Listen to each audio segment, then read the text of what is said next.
तो देखा आपने यहाँ पर भूपेंद्र सिंह की जो प्रेस वार्ता चल रही है और आपको जैसा कि मालूम है कि अब सीधे रुख करेंगे मुख्यमंत्री शिवराज सिंह चौहान क्या कुछ कह रहे हैं, सुनते हैं।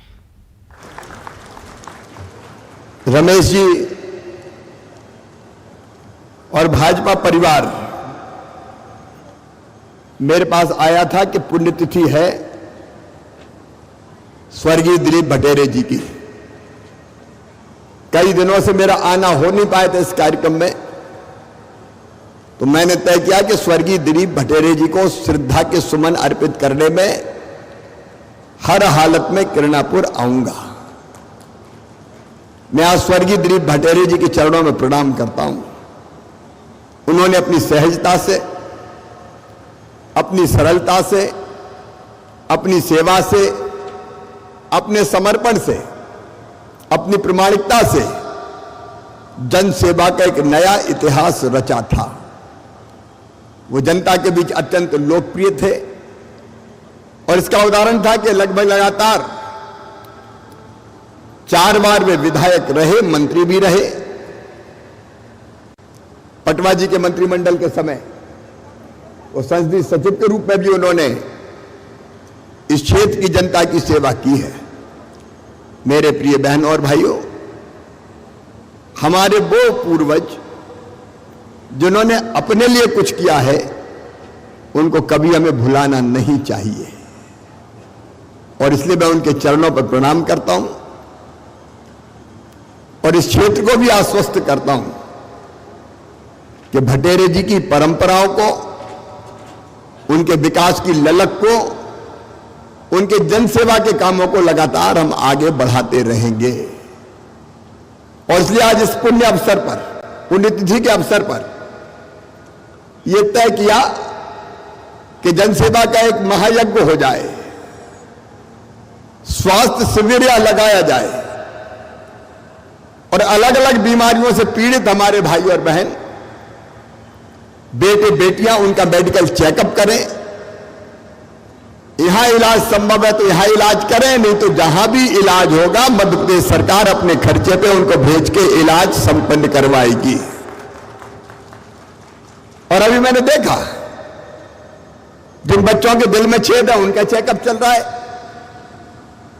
जो बच्चे बोल सुन नहीं चल सकते उनका चेकअप चल रहा है, कटे फटे होठों वालों की गाड़ियों को बेटा बेटी ऐसे कई रहते हैं जिनके होठ बचपन से कटे फटे रहते हैं, ऐसे बच्चों की गाड़ी को इलाज के लिए हमने रवाना किया है। यहां जिला प्रशासन है, मंत्री है सरकार के। मैं निर्देशित करता हूं कि कोई भी निराश नहीं जाना चाहिए। यहां इलाज हो, जबलपुर में हो, नागपुर में हो, भोपाल में हो, पैसे की चिंता मत करना। जनता की सेवा के लिए मामा के पास पैसे की कमी नहीं है। इस जनता के स्वास्थ्य की रक्षा के लिए हम कोई कसर नहीं छोड़ेंगे। कलेक्टर कहां है भाई? देखो, ऐसा नहीं कि मुख्यमंत्री गए तो इधर स्वास्थ्य मेला खत्म।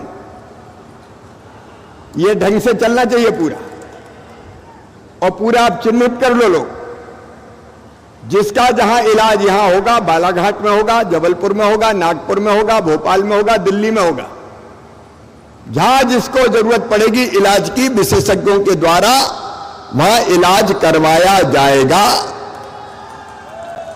भगवान करे ज्यादा जरूरत नहीं पड़े, लेकिन पड़े तो अभी चिंता की बात नहीं है, क्योंकि शरीर जब होता है तो कई तरह के कष्ट आते ही हैं। अभी हम मिले थे कोविड के दौरान, जिन माता पिता की मृत्यु हो गई थी उन बेटा बेटियों से। वो बेटा बेटी मुझे मिलने आए थे। हमने तय किया ऐसे बच्चों को जिनने माता पिता को खो दिया है 5,000 रुपया महीना पेंशन दी जाएगी जब तक वो बड़े नहीं हो जाते।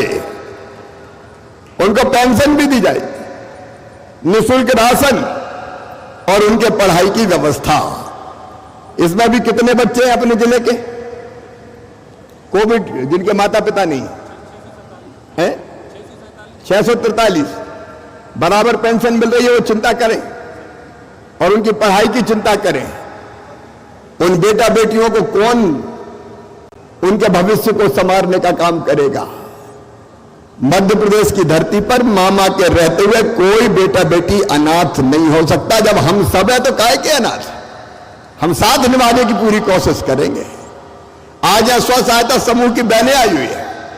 कौन कौन है स्व सहायता समूह की बहनें? आजीविका मिशन वाली हाथ उठाओ। तेजस्विनी समूह, आजीविका मिशन, ये मातृ शक्ति आप देखो, ये चमत्कार कर रही है।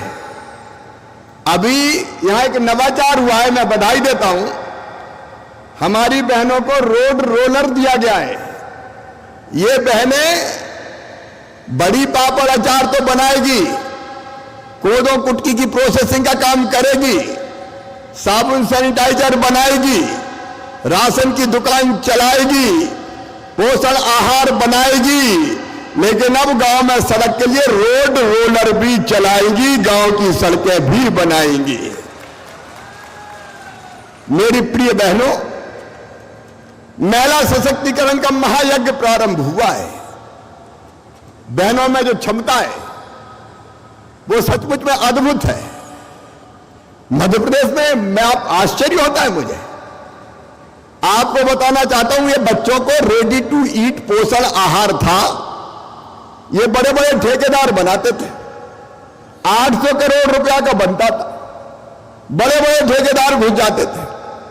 हमने तय किया कि पोषण आहार ठेकेदार नहीं बनाएंगे, आजीविका मिशन और तेजस्विनी के जो समूह है उन बहनों का महासंघ बनाएगा। यह फैसला भारतीय जनता पार्टी की सरकार ने किया। बीच में दूसरी सरकार आ गई तो उसने फैसला बदल दिया, लेकिन आने के बाद फिर मैंने तय किया है कि अब पोषण आहार बनाएंगी तो आजीविका मिशन की बहनें बनाएंगी, स्व सहायता समूह की बहनें बनाएंगी। 7 फैक्ट्री चला रही है ये बहनें, 7 मध्य प्रदेश में, और इतनी सफलता से पोषण आहार बना रही है कि मैं इन सब बहनों को बधाई देता हूं कि इन्होंने बच्चों के पोषण आहार का काम अपने हाथ में लिया है। और जो पैसा बचेगा, जो ठेकेदार के खजाने में जाता था, अब वो ठेकेदार के खजाने में नहीं जाएगा, वो मेरी बहनों के खाते में जाएगा और इनकी गरीबी दूर होगी, बहनें आगे बढ़ती जाएगी। एक नहीं, ऐसे अनेकों काम बहनें कर रही है। मेरी बहनों, भारतीय जनता पार्टी की सरकार ने तय किया, स्कूल में जो यूनिफॉर्म बनती है, वो यूनिफॉर्म बनाने का काम भी कोई ठेकेदार नहीं करेगा, वो मेरे समूह की बहनें करेंगी। बना लोगी ना स्कूल की ड्रेस? अरे जोर से बोल के बताओ, बना लोगी? ये बहनें यहां दे दिया ना काम, यहां पे यही बना रही। ठेकेदार तो नहीं आ गए बीच में? नहीं थी, ठेकेदार भी बड़ी खतरनाक चीज है, हर कहीं से घुस जाते हैं, तो बड़ा ध्यान रखना पड़ता है। अब ये स्व सहायता समूह की बहनें बनाएंगी। राशन की कितनी दुकानें दी है बहनों को? 89 नवासी राशन की दुकान से राशन बांटने का काम अब हमारी बहनें 89 दुकानों पे करेंगी। उसका फायदा यह होगा कि ईमानदारी से राशन बांटेगी, कोई गड़बड़ नहीं होने देगी, गरीब को भूखा नहीं सोने देगी। बहनें बांट लोगी ना राशन?